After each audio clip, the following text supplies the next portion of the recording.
Good morning मेरे प्यारे बच्चों, कैसे हैं आप सभी। आशा करता हूँ सभी फिट होंगे। प्यारे बच्चों, आज की वीडियो में हम लोग क्वेश्चन नंबर 8 से आगे क्वेश्चन सॉल्व करने वाले हैं हमारे एक्सरसाइज 13.5 का। अगर आपने प्रीवियस वीडियो नहीं देखी क्वेश्चन नंबर 7 तक, तो उनका लिंक मैं आपको ऊपर आई बटन में प्रोवाइड करा दूंगा और नीचे डिस्क्रिप्शन बॉक्स में प्रोवाइड करा दूंगा। तो चलिए स्टार्ट करते हैं। 8th क्वेश्चन से क्या बोला जा रहा है कि ये जो हमारा ABCD है ना, ये एक पैरेललोग्राम है, ओके, जिसमें हमारे पास P जो है वो मिड पॉइंट है DC का, ये वाला P DC का मिड पॉइंट है, and Q is mid point of AC, और ये जो Q यहाँ पर आपको दिख रहा है ये इस डायगोनल AC का मिड पॉइंट है।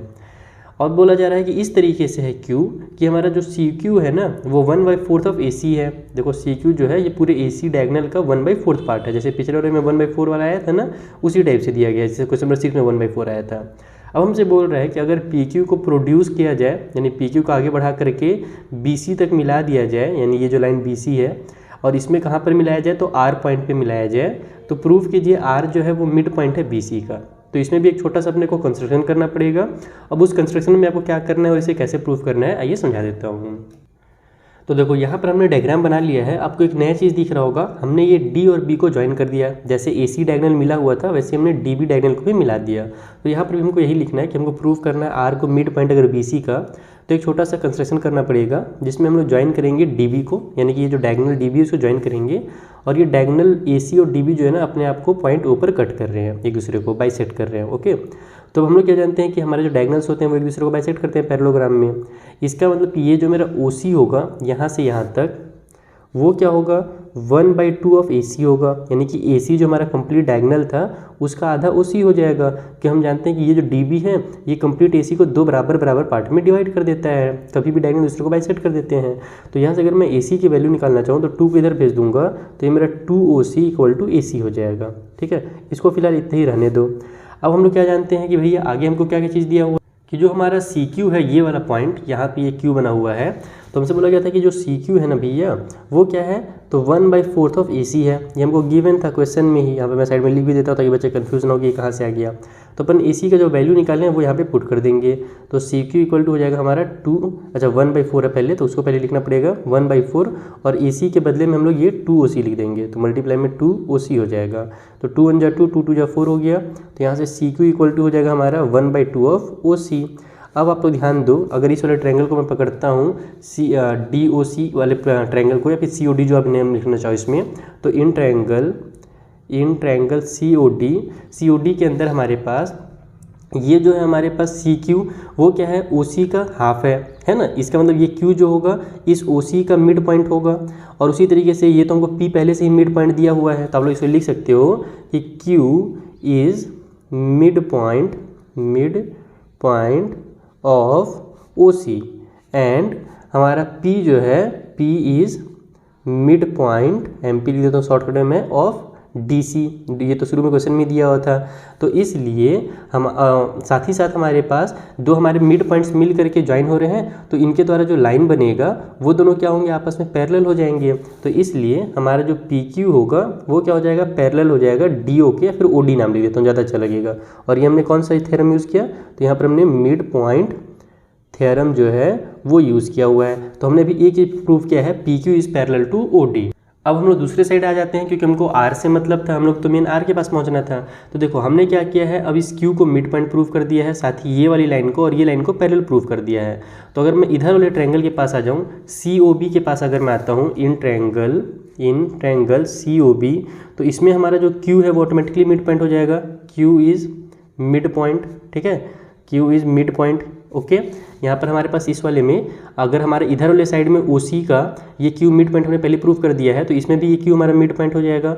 और साथ ही साथ हमने ये दोनों लाइन को पैरेलल पहले से प्रूव किया हुआ है, तो इधर वाला जो लाइन होगा वो भी पैरेलल हो जाएगा, यानी कि जो हमारा QR है, क्योंकि इन्हीं को तो प्रोड्यूस किया गया ना आगे, and QR is parallel to OB, ठीक है।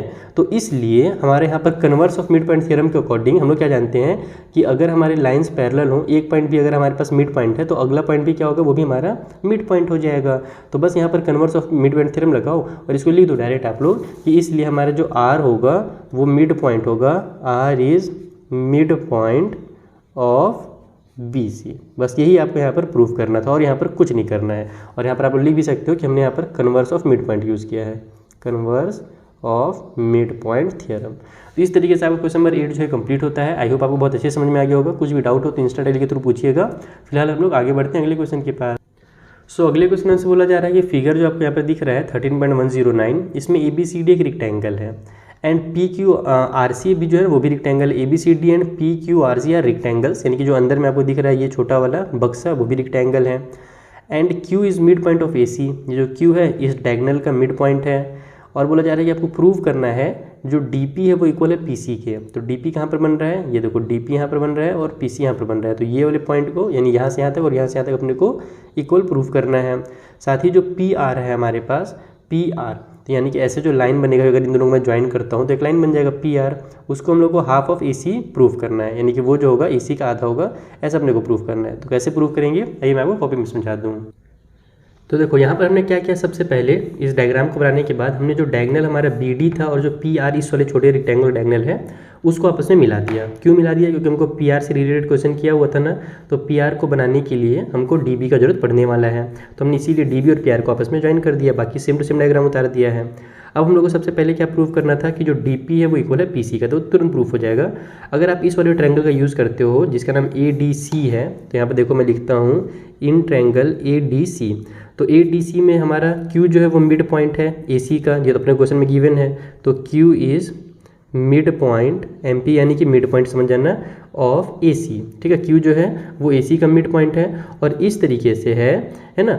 और सच दैट यानी कि देखो हमारे पास हम लोग क्या जानते हैं कि अगर ये हमारा एक रेक्टेंगल है तो इसका मतलब ये वाला साइड और ये साइड आपस में पैरेलल होगा, और हमको पहले ही से पता है कि ये बड़ा वाला भी रेक्टेंगल है, यानी कि ये वाला साइड और ये साइड पहले से ही पैरेलल है।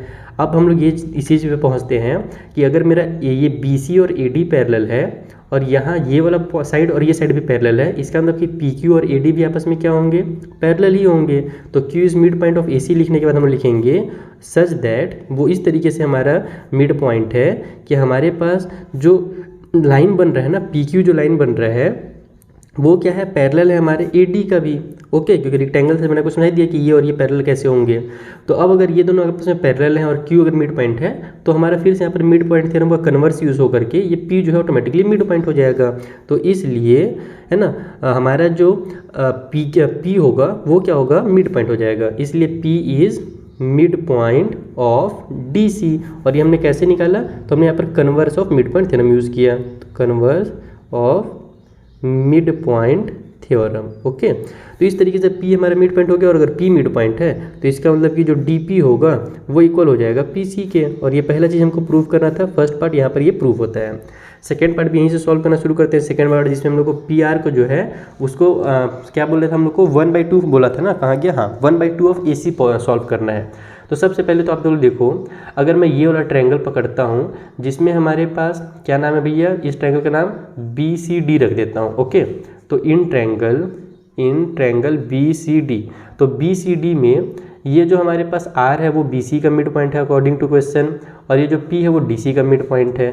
तो इसलिए हमारा अच्छा इसको लिख भी देता हूँ, R and P are mid points of BC and DC, ठीक है। ये दोनों के आपस में मिड पॉइंट्स हैं। तो इसका मतलब ये हुआ कि ये जो हमारा लाइन बनेगा, अगर ये दोनों मिड पॉइंट्स हैं तो ये जो PR जो लाइन बनेगा वो DC का क्या होगा, पैरेलल और हाफ हो जाएगा। तो इसको हम लोग बस पैरेलल वाले की जरूरत नहीं है, हम लोग डायरेक्ट इसमें हाफ लिखते हैं क्योंकि उनको तो हाफ वाला प्रूफ करना है। तो PR is equal to half of DB हो जाएगा। अब बोलोगे सर DB तो अपने को लाना नहीं था, अपने को तो AC लाना था। तो बहुत ही सिंपल है, बट हम क्या जानते हैं कि हमारा जो DB है और ये जो AC है वो आपस में इक्वल है, क्योंकि डायगोनल्स होते हैं किसी भी रेक्टेंगल के आपस में इक्वल होते हैं। यहाँ पर हम लिखेंगे बट जो DB है हमारे पास, ओहो मैं क्या लिख रहा हूँ, BB का है लिख रहा हूँ, लगता है शादी करना पड़ेगा अब तो DB जो है वो इक्वल है हमारे पास AC का, ठीक है। और ये क्यों हुआ, क्योंकि diagonals of rectangle are equal. यहाँ पर आप लोग साइड में लिख भी दोगे, diagonals of rectangle are equal, okay. तो इसलिए हमने इन दोनों का सिंपल कर दिया। बस यहाँ पर आप DB बदले में AC लिख दो, तो हमारा जो PR है वो यहाँ से इक्वल हो जाएगा हाफ ऑफ AC का, और यही तो अपने को लेकर के आना था। बस कंप्लीट हो गया ये क्वेश्चन। तो बहुत ही सिंपल सा क्वेश्चन था, बेसिक कॉन्सेप्ट से लगाइए, थोड़ा सा कंस्ट्रक्शन सीखिए, आपका क्वेश्चन आराम से सॉल्व हो जाएगा। चलिए जो अगला 10th नंबर का क्वेश्चन है उसे सॉल्व किया जाए, और इसमें भी कुछ डाउट हो इंस्टा डेली के थ्रू पूछिएगा, और डाउट नहीं है अगर मजा आ रहा है पढ़ने में तो वीडियो को अपने फ्रेंड के साथ जरूर शेयर कीजिएगा। सो 10th वाले क्वेश्चन में हमें कोई डायग्राम तो डायरेक्टली नहीं दिया हुआ है, लेकिन बहुत अच्छे से एक्सप्लेन किया गया है कि ABCD एक पैरेललोग्राम है जिसमें E और F जो है वो मिड पॉइंट है AB का और CD का। साथ ही साथ GH जो है एक लाइन है जो इंटरसेक्ट कर रहा है ADEF BC को G पे, P पे और H पे। तो हमको प्रूव करना है GP = PH। तो मैंने इसका डायग्राम बना लिया, मैं आपको डायग्राम यहीं पे समझा देता हूँ जल्दी से। देखो हमसे क्या क्या बोला गया था कि हमारा जो ABCD है वो एक पैरेललोग्राम है, तो हमने पहले ABCD एक पैरेललोग्राम बनाया।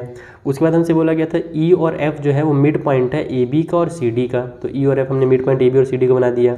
उसके बाद हमसे ये बोला जा रहा है कि हमारे पास GH नाम का एक लाइन है, GH नाम का एक लाइन है जो कि इंटरसेक्ट कर रहा है AD को, यहाँ पर देखो AD को इंटरसेक्ट किया, EF को भी इंटरसेक्ट कर रहा है, तो हमने EF को पहले मिला दिया। उसके बाद देखो ये GH जो है EF को भी इंटरसेक्ट कर रहा है एंड BC को, और BC को भी इंटरसेक्ट कर रहा है। और कहाँ कहाँ पर कर रहा है, तो at G, P and H इस तरीके से लिखा हुआ है, तो G, P और H पे इंटरसेक्ट कर रहा है। हमको प्रूव करना है कि ये जो GP और ये जो PH है ना, ये P पॉइंट है यहाँ पर, और ये PH जो है आपस में इक्वल है। कैसे प्रूव करेंगे वो समझो सबसे पहले।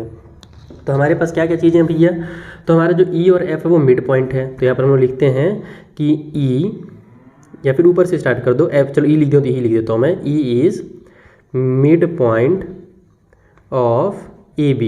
E जो है मिड पॉइंट है AB का, इसलिए हमारे पास जो AE होगा वो क्या होगा, इक्वल होगा BE के। मिड पॉइंट का काम ही क्या रहता है, दो बराबर बराबर पार्ट में डिवाइड कर देना।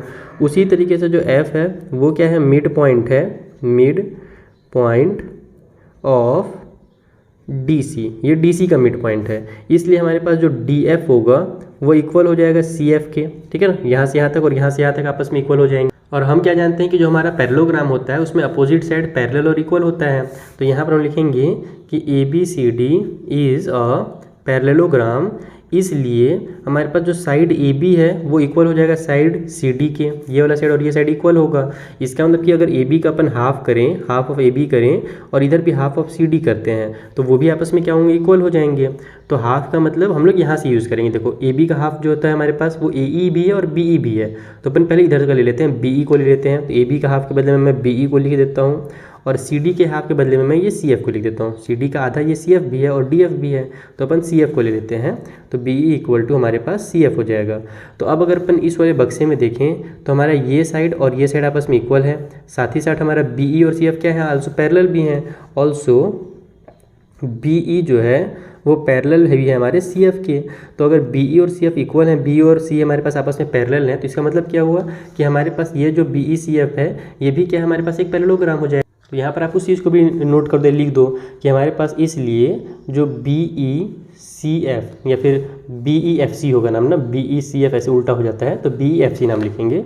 BEFC is a parallelogram. और एक पैरेललोग्राम में क्या होता है ना कि अगर हमारे पास ये साइड और ये साइड आपस में पैरेलल है, ये साइड और ये साइड पैरेलल होंगे, तो अब अगर इन दोनों को मैं मिला देता हूँ तो इसका मतलब ये साइड और ये साइड आपस में इक्वल होगा। जैसे क्योंकि ये और ये इक्वल है ना, उसी तरीके से ये और ये भी आपस में इक्वल ही होगा, किसी पैरेललोग्राम की खासियत है। तो जैसे कि मान लो हमारे पास मैं एक पैरेललोग्राम बनाता हूँ रेक्टेंगल, तो रेक्टेंगल में ये साइड 5 सेंटीमीटर का, ये साइड 5 सेंटीमीटर का है। अब अगर मैं बीच में एक लाइन बना दूँ तो इन दोनों साइड को जो मिला है तो ये भी कितने की होगी, ये भी तो 5 सेंटीमीटर की होगी। उसी तरीके से AB और PH जो है वो आपस में इक्वल हो जाएंगे। तो यहाँ पर आप लोग लिखो, इसलिए हमारा जो EB या फिर BE, उतना देर से लिख रहे हैं इसका नाम, तो BE लिख देते हैं, BE = PH। इसको इक्वेशन नंबर 1 मान लो। उसी तरीके से आप लोग लिखो सिमिलरली दूसरी तरफ अगर हम लोग देखें तो यहाँ पर अगर अपन AEFD जो है ना, ये भी क्या हो जाएगा, हमारा एक पैरेललोग्राम हो जाएगा। और अगर AEFD जो है वो अगर पैरेललोग्राम है तो इसमें भी जो हमारा GP है और ये जो AE है वो क्या हो जाएगा, आपस में इक्वल हो जाएगा। तो सिमिलरली डायरेक्ट लिखो, इतना आपको इक्वल पैरेलल वगैरह प्रूफ करने की जरूरत नहीं है, डायरेक्ट लिख दो आप लोग कि जो हमारे पास AEFD है is also a parallelogram. AEFD भी एक पैरेललोग्राम है, इसलिए हमारे पास जो AE है वो इक्वल हो जाएगा GP के। इसको ले लो इक्वेशन नंबर 2। अब हम लोग क्या जानते हैं कि AE और BE आपस में इक्वल था, हमने शुरू में देखा था AE और BE आपस में इक्वल है, और BE जो है वो PH के इक्वल है, AE जो है वो GP के इक्वल है। इसका मतलब ये दोनों भी क्या होंगे, आपस में इक्वल हो जाएंगे। तो यहाँ पर आप लिख दो कि फ्रॉम इक्वेशन 1 और 2 से हमारा जो PH है वो इक्वल हो जाता है, पीजी लिखा था क्वेश्चन में कि जीपी लिखा हुआ था, जीपी ही लिखा हुआ था क्वेश्चन में, तो पीएच इक्वल टू जीपी या फिर जीपी इक्वल टू पीएच, जो लिखना चाहो वो लिख सकते हो आप लोग। तो ये हमारे यहाँ पर से प्रूफ हो जाएगा। आप लोग चाहो तो ब्रैकेट में इस चीज़ को भी लिख सकते हो, तो पहले तो हमने उसको पहले ही लिख लिया है, यहाँ पर ए और बी को हमने पहले इक्वल प्रूफ कर दिया है। फिर आप चाहो तो यहाँ पर लिख सकते हो कि हमारा ए जो है वो इक्वल है बी के, इसलिए हमारा जो लेफ्ट वाला अगर वो इक्वल है तो राइट वाला भी क्या होगा, आपस में इक्वल ही हो जाएगा। तो ये अपने को प्रूव करना था। तो इस तरीके से आपको तीनों क्वेश्चन सॉल्व करने थे 8, 9, 10। आई होप आपको सारे क्वेश्चन क्लियर हो गए होंगे। कुछ भी डाउट होगा तो पूछिएगा। अब हम लोग मिलेंगे नेक्स्ट वीडियो में, यहाँ पर जो आगे क्वेश्चन है ना उससे भी हम लोग बेसिक कॉन्सेप्ट के साथ सॉल्व करना सीखेंगे। तब तक के लिए थैंक यू फॉर वॉचिंग, और वीडियो को शेयर करना बिल्कुल ना भूलिएगा।